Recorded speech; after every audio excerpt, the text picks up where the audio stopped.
Right now, it's doomsday for the Kremlin. A new Ukrainian drone is already prepared for retribution. A true act of vengeance for Kyiv Dronocide by the GURA unique operation to wipe out the occupiers, the results of which shocked everyone. The Ukrainian armed forces are tearing apart Russia's rear lines panic and logistical paralysis. Now that's what I call a wipeout. The elite of Russia's 8th army is now at a concert with Kobzon. A terrible catastrophe in Russia. The economy is falling apart at the seams, and food has become a luxury. The Kremlin's urgent solution: a total cut in war spending. The country is on the verge of collapse? No, haven't heard? The US is preparing a surprise. Russia's sovereignty is under threat. All this and more coming up in our episode of Hotspot. Broken down to the molecules, a unique operation by the GUR and its allies called Dronocide, a hunt for Russia's most important figures. Now, Moscovite pilots are fertilizing Ukrainian soil with their drones, and the gifts for the Russian army don't end there. The AFU have taken out a top occupier. A whole major general and about a dozen more officers have gone to meet Kobzon. Scorching armor, incoming fire, the heat on the front lines continues. They tried to stay unnoticed, working far from the front line in apartments, basements, and disguised locations. But so far, not a single Russian occupier has managed to hide from the AFU for long. The defense forces have launched a real hunt for Russian drone operators in the Zaporizhia direction. They systematically, precisely, and quietly push the enemy out one by one. The operation was named Dronocide. Its results are among the most significant in recent months. According to the main intelligence directorate of the Ministry of Defense of Ukraine, IFU fighters discovered 90 locations where Russian operators of strike and reconnaissance drones lived and worked. 42 of these sites have been destroyed or damaged. That is, if we talk about the actual number of operators eliminated, we can say that it's over 100 personnel, that's at the very least. As practical experience and extensive practice clearly show, in a single temporary deployment point specifically designated for unmanned aerial vehicle UAV operators, there can be anywhere from a minimum of 4 to a maximum of 10 highly skilled and dedicated operators present at any given time. 8 units took part in the operation. They all worked in a coordinated manner with precise coordination using both intelligence data and their own drones. Training a UAV operator requires both time and accordingly financial investment. An operation of this kind can be considered unique. In other words, we're talking about reducing the occupier army's ability to carry out strikes using FPV drones, both those operating on fiber optics and accordingly regular FPV drones. Plus, the use of reconnaissance drones has been reduced to a minimum, that is, the occupier army's ability to strike at the logistics of Ukraine's defense forces, destroy personnel, destroy heavy armored vehicles, influence troop rotations, evacuate the wounded, and deliver ammunition has now been significantly reduced. The gifts for the Russian army don't end there. Mikhail Gudkov, a major general who led the 155th Marine Brigade currently attempting to advance on Sumy, has joined the list of the 200th. According to Zichanes, Gudkov was eliminated during a strike on the command post in the settlement of Korenevo in the Kursk region. Along with him, at least 10 more officers, most of whom were senior command staff, also embarked on the path of purification. It's much worse. There were 4 hits on the forward command post of one of the brigades. But that's not all. An important facility of the enemy's military-industrial complex has been destroyed. The UAV forces of the Ukrainian armed forces, in coordination with other defense forces, carried out a strike on the largest enterprise, Energia, in the city of Yelets-Lipetsk region. The plant is engaged in the serial production of batteries and accumulators for Russian military strike systems. In particular, it produces planning and correction modulisa, Russian development, that turns conventional aerial bombs into glide bombs with increased accuracy and range. They also manufacture batteries for Iskander-M operational tactical missiles, Kh-35U sea-launched cruise missiles, and power modules for specialized systems. Explosions have been recorded on the factory grounds and production has been halted. Details on the results of the strike are being clarified. The defense forces continue to take measures to weaken the military and economic potential of the Russian occupiers and to force the Russian Federation to end its armed aggression against Ukraine.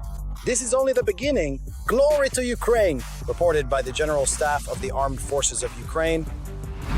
As for the front, the enemy continues to press in all directions. In the past 24 hours, there have been 185 engagements.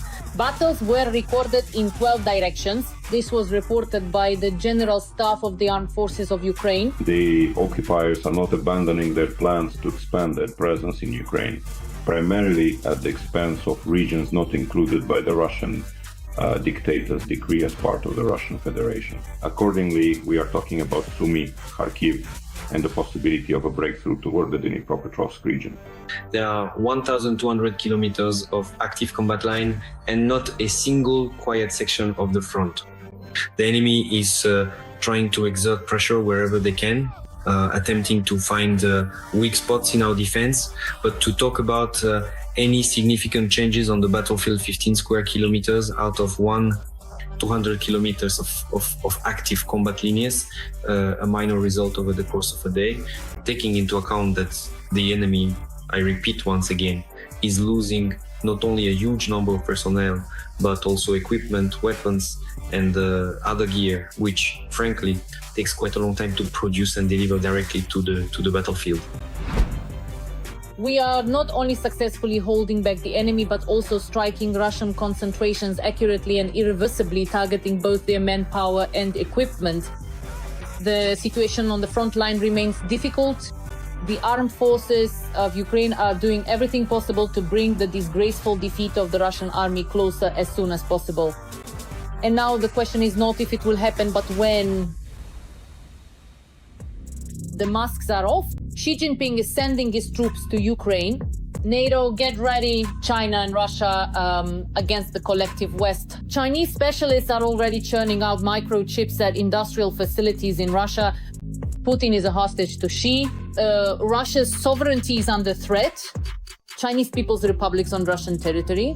Soon, Russia and China are expanding military cooperation. According to Ukrainian intelligence, the Kremlin will receive about 600 Chinese military personnel as early as this year. This was reported by the Kyiv Post, citing a source in the main intelligence directorate of the Ministry of Defense of Ukraine. The Kremlin has decided to allow Chinese military personnel to study and implement the experience gained by the Russian army in the war against Ukraine, according to a Kyiv Post source in the main intelligence directorate. Chinese military personnel will be sent to Russia for internships. They will be trained at the bases and training centers of the armed forces of the aggressor country. The main focus is on training tank crews, artillerymen, engineers, and air defense specialists. According to intelligence, the goal is to prepare China to counter Western weaponry. And as emphasized by the main intelligence directorate, this is not about a technical exchange, but about a strategic rapprochement between the two armies. This is part of a broader military coordination between Moscow and Beijing against the collective West. It is quite obvious that at present, real combat experience against the Western-style army with Western weaponry relevant engagements and how to counter them is extremely important for the People's Republic of China. Accordingly, for China, which is preparing for possible confrontation with the United States, this experience is extremely valuable. And that is why right now, contact with the Russian Federation is, of course, primarily aimed at obtaining this very experience. Ukraine has already encountered a similar scheme. Previously, Russia hosted soldiers from North Korea on its territory. At first, it all started with limited training, but soon thousands of North Korean soldiers joined the Russian army in its war against Ukraine.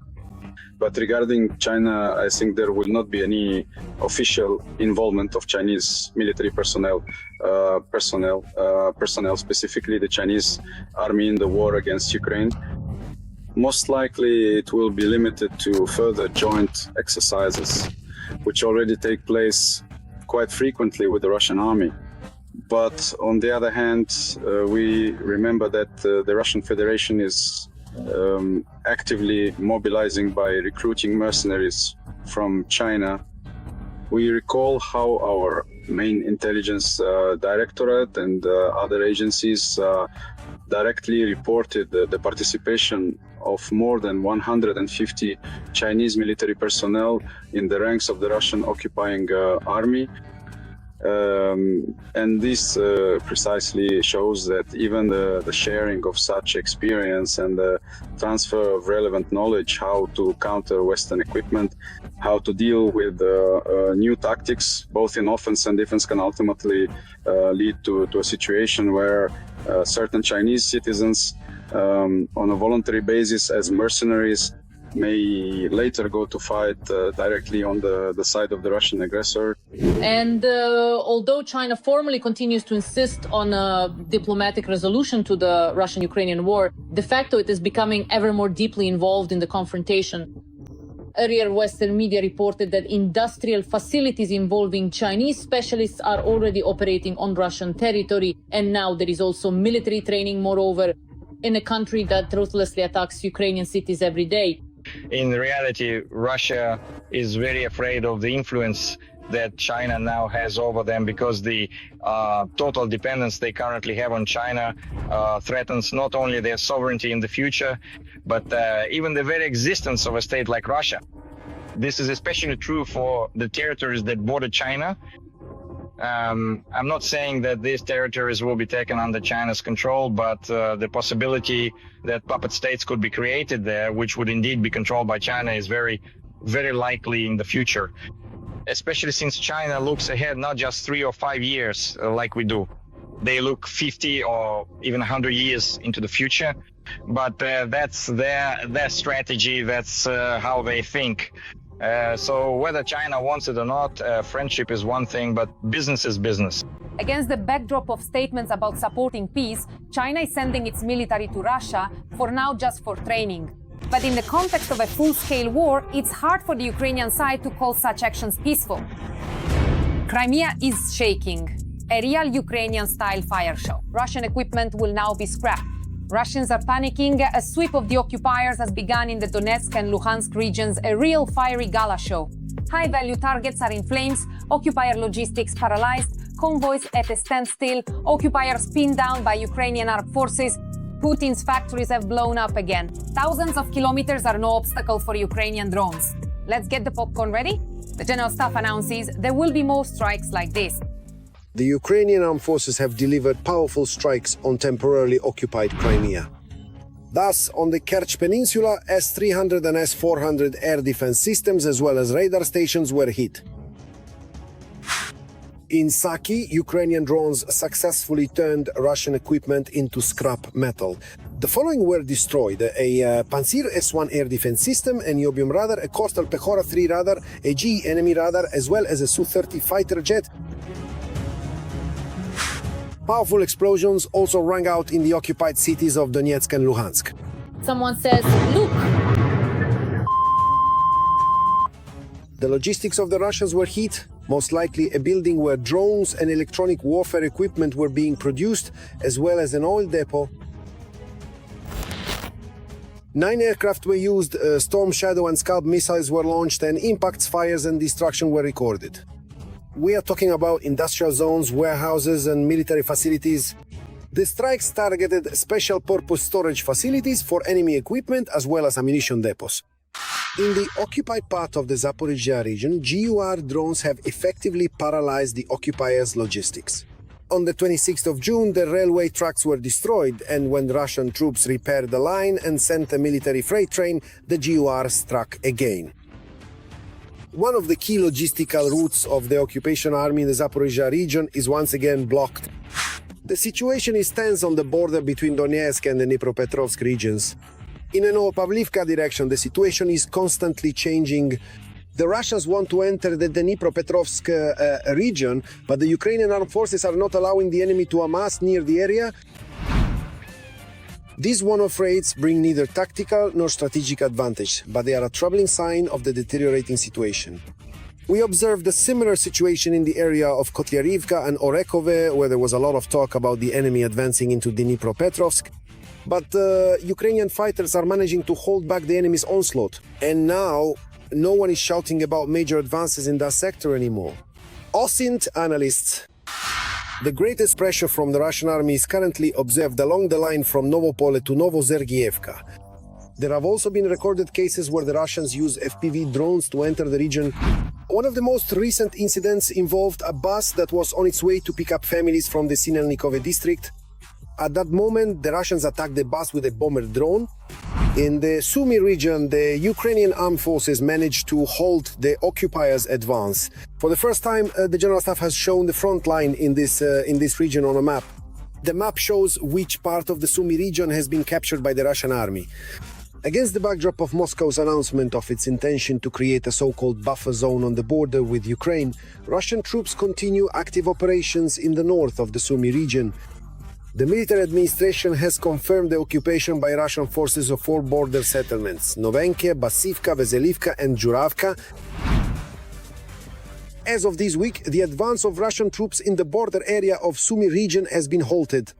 The line of combat engagement has been stabilized. In certain areas, our units are successfully employing active defense tactics and are liberating Ukrainian land in the border region.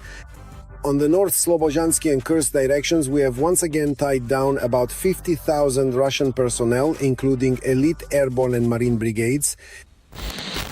The General Staff, in its official statement, confirms our intentions to maintain control in order to drive the enemy out of Ukrainian territory, out of the Sumy region, to push them back into Russia, and possibly even to discuss the creation of a buffer zone specifically on the territory of the Kursk region, rather than, as the enemy wanted, in the Sumy region.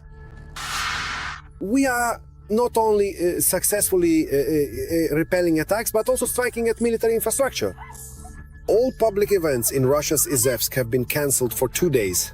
Ukrainian drones struck the Kupol plant. This very enterprise produces the Tor and Oza air defense systems, as well as Harpy drones. Lord, you are merciful. The strike was carried out from more than 1,300 kilometers away. 2 hits and a fire have been recorded. According to statements from the General Staff, the number of such strikes will only increase. Every voice matters. Join our community, support independent journalism and help us bring you the truth from Ukraine. Become a member of Ukraine Today. Join us now. Now, that's a wipeout. The pro-military bloggers are in a panic. Ukraine is striking with Taurus missiles. The scale of the losses is colossal. An entire command staff won't be holding any more meetings. The leadership of Russia's 8th Army is now Cargo 200. The Kremlin is in hysterics. Where will they get officers from? Propaganda is going wild. They're even recruiting school children. A military education in Russia is like a noose around your neck. The gangs of the 90s are nothing compared to military slavery in Russia. The whole truth straight from the source. The building is destroyed, the headquarters wiped out. A day later, details are starting to emerge about the recent Ukrainian strike on Russian military facilities in the occupied territories. Thus, the General Staff has confirmed the strike on the command post of Russia's 8th Combined Arms Army. The building there was really blown apart. The soldiers were sitting there holding a meeting, but they probably won't be doing that anymore. Back to fighting, I guess. Once again, Donbass is being bombed and so on. At the same time, the Ukrainian Armed Forces command notes that the strike was carried out right during a work meeting. As a result, as of today, control over the 8th Army has been lost. Local commanders are trying to maintain the situation, but the usual centralized leadership is absent. No operational planning is being conducted. It's clear that the target was the immediate rear area. Naturally, strikes were carried out on the immediate and operational rear to weaken the enemy in the occupied territories. In the Pokrovsk and Lyman directions to truly disrupt their supply lines. At the same time, the General Staff of the Ukrainian Armed Forces is not fully disclosing what exactly was used in the strike. Meanwhile, panic is already spreading in Russian Z communities. Yesterday, Russian war correspondents suddenly started photographing the outline of a missile. Someone even filmed it flying by and began shrieking, "What's going on? Are those Taurus missiles flying?" Taurus missiles? How could Ukraine have Taurus missiles? I took a look. It looks like a Taurus, but not quite. Of course, I'd like to believe it, but to be fair, when those Z-War correspondents in Crimea started wailing, saying they're hitting us with ATAC-MS, we didn't have any such information. Remember, that's when Biden secretly handed them over. That's when it all started. Well, we'll see. Let's wait and see. The idea that the strike was carried out with Taurus missiles is suggested both by the nature of the destruction and by the target that was hit. After all, as it turned out, not only the leadership of the 8th Army died under the rubble, but also the newly appointed Chief of Staff Ruslan Goryachkin. So this missile went right through the roof, smashed through 9 or 10 floors and exploded in the basement. In other words, everything there was completely buried. Yeah, there are a lot of kills, a lot of WIS, but not many wounded, because as I said, the blast was so powerful, the pressure and everything. That's it.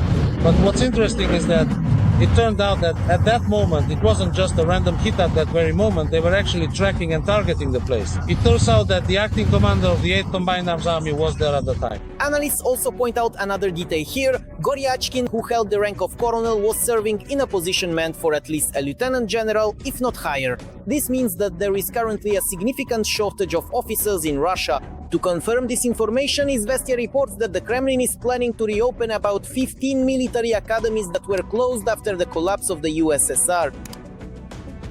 The program is planned to run until 2034 and includes the opening of 15 academies where officers will be trained as pilots, tank operators, medics, and also as drone specialists.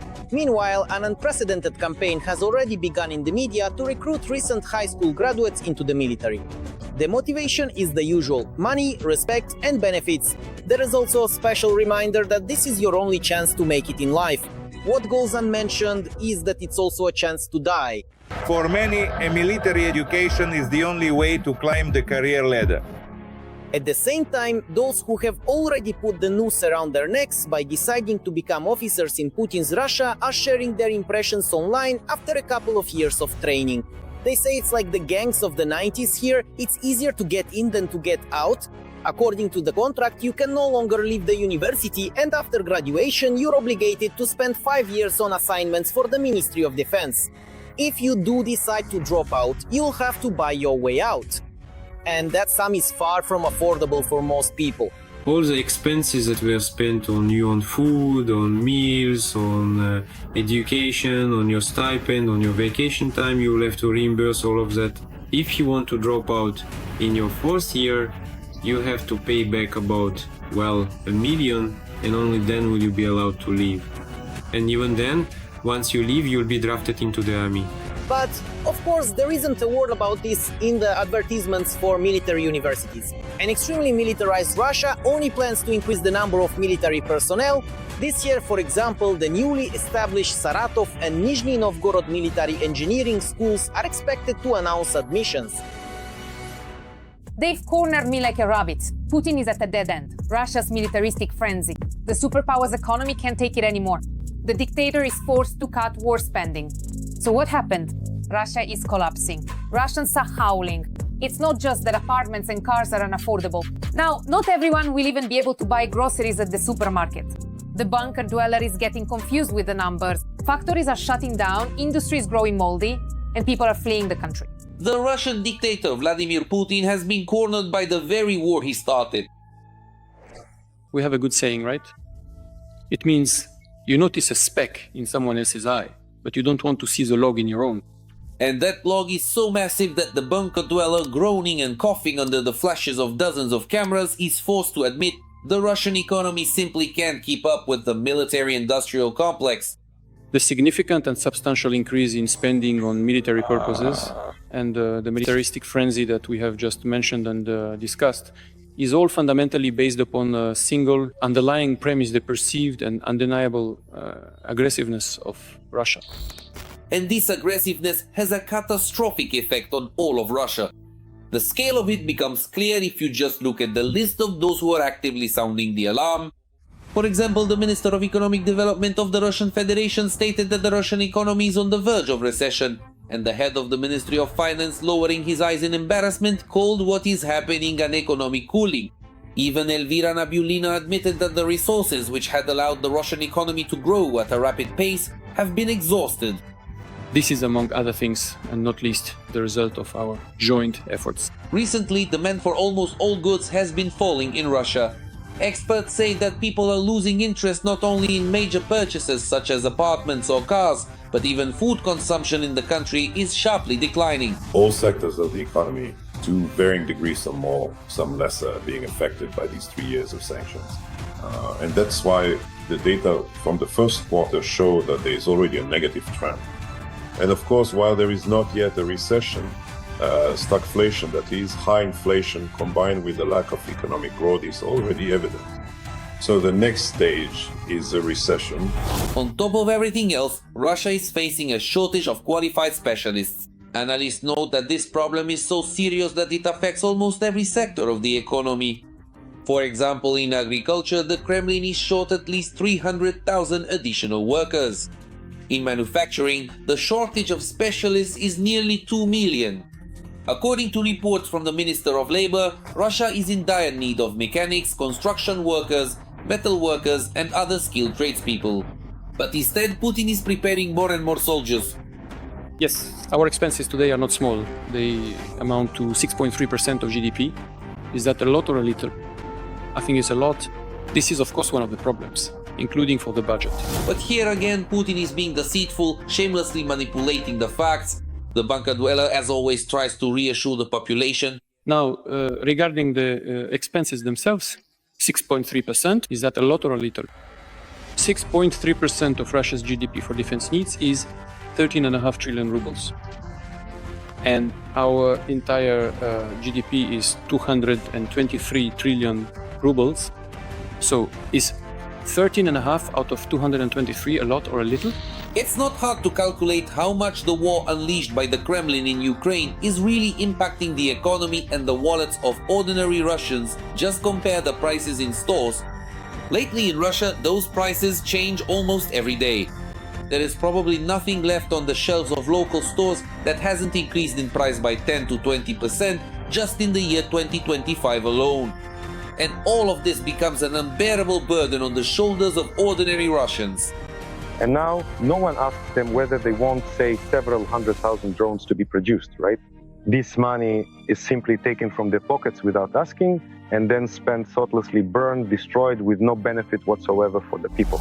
And economic analysts assure that it will only get worse from here. Sooner or later, everyone will inevitably realize that every single drone destroyed by courageous Ukrainians, every heavily armored tank burned to a crisp is a direct and significant loss for every single Russian citizen. And we're not talking about tens or even hundreds of thousands of rubles that every Russian is already missing out on today in the form of pensions, social benefits, subsidies, medical services or salaries. By analyzing just 4 sectors, namely the gas industry, metallurgy, coal mining, and direct losses from the war, meaning, for example, destroyed equipment, lost fleet, lost gold and foreign currency reserves of the National Wealth Fund, and so on, we have already reached the figure of $2 trillion and have even surpassed that amount.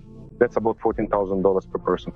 So in just 3 years, Putin has lost an amount for each person comparable to $14,000. And that includes the elderly and children. It turns out that if the Kremlin hadn't started a full-scale war in Ukraine, every Russian family could have already received a brand new apartment over the past 3 years. But instead of that, the people of Russia are left only with the bunker dweller's promise to reign in his military fervor. Though not right away and not by much. The most important thing is that we are planning to reduce defense spending. For us, next year, the year after, and for the next 3-year period, we are planning, although there are no final agreements yet between the Ministry of Defense, the Ministry of Finance, and the Ministry of Economic Development, but overall, everyone is thinking in this direction. But as we know, thinking and doing are 2 completely different things. And the actions of the Kremlin dictator speak far louder than all his words. According to experts, Putin started talking about reducing defense spending once again just to blur the issue and shift the focus. In reality, however, Russia is actually increasing its military production, for example, manufacturing its own aircraft at the aviation plant in Kazan. According to satellite photos, Russia has prepared almost 19,000 square meters of hangars and plans to fully complete the commissioning of these facilities right by 2026. And the results of our work cannot help but satisfy us. they satisfy all of us. Meanwhile, in public, the bunker dweller insists on the opposite and tries to put on the mask of a peacemaker. For Putin, of course, war in the Middle East is actually a good thing. And of course, when he also comes out and says that he will act as a mediator, it's precisely to prevent a nightmare scenario for Putin, namely a Trump-Iran deal, which would involve signing a nuclear agreement. For Trump, this would mean lifting sanctions on Iran. This means Iranian oil, not just those barrels, but all Iranian oil will enter the market. This means there will be an opportunity to replace Russian oil. However, the Kremlin's plans are not destined to come true. Just as the 18th and all subsequent sanction packages are inevitable for Russia, so too will the conflict in the Middle East, no matter what Vladimir Vladimirovich wants, soon come to an end. Analysts are confident that this will lead to an even greater drop in the price of black gold. Then the Russian military-industrial complex will definitely come to a halt, not by order of the bunker dweller, but in spite of him. The Kremlin will simply run out of petrodollars to fund the full-scale invasion of Ukraine, sign contracts, and pay death benefits. And without that, as is well known, no one in Russia will agree to keep fighting. Right into the heart of the Kremlin. Ukrainian military engineers have outdone themselves. This is not just a UAV, but a high-precision instrument of retribution. A new super-powerful drone capable of destroying depots, headquarters, and critical infrastructure. There are no more untouchable targets. There is panic in Russia. This super weapon can arrive at any moment and wipe any strategic facility off the face of the earth. All the details about the drone that is already changing the rules of the game on the front lines and could change the course of the war right now. 2 weeks ago, the Ukrainian armed forces struck a drone manufacturing plant in the city of Yelabuga, more than 1,000 kilometers from Ukraine's state border.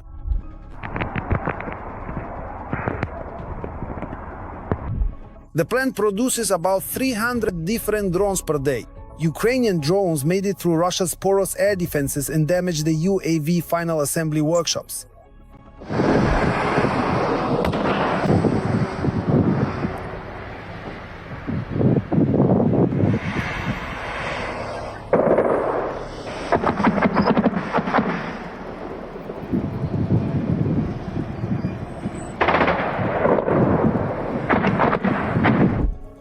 So-called deep strike attacks at depths of 1,000 kilometers or more are being carried out systematically by Ukraine. Just recently, the Ukrainian drone capable of operating at such distances, the FP1, was shown for the first time. And most likely, it was this drone that struck the plant in Yelabuga. It has a flight range of up to 1,600 kilometers. Its combat payload is 120 kilograms. This is a fully Ukrainian drone developed specifically for strikes on strategic targets located at great distances. This drone is already being produced in very large quantities, and there is considerable interest from partners. This product was created in Ukraine and was scaled up very quickly. This is yet another thing we can share with our partners. When developing the FP1, engineers faced a number of difficult challenges. How to counter electronic warfare systems at such distances, how to cover long distances, and at the same time ensure that the warhead had significant weight. Now, this deep strike system is delivering strikes systematically, and its production is only scaling up. We can talk about the technological sophistication of this product and the quality of its execution. Ukraine has overcome a number of problems that have made it possible to create unmanned systems that meet the requirements of modern missiles. These systems are accurate in hitting their targets, can bypass electronic warfare measures, and are capable of operating without a satellite signal. Russia is now relocating its strategic aviation to the Belaya airbase, which is located more than 4,000 kilometers from Ukraine's borders. The warhead weight of the FP1 can be adjusted depending on the distance it needs to cover. For Ukraine, such deep strikes have two objectives. The first is to strike strategic targets deep behind enemy lines. And the second is to show the whole world that the Russian Federation is not as strong as it seems and that their air defense is toothless.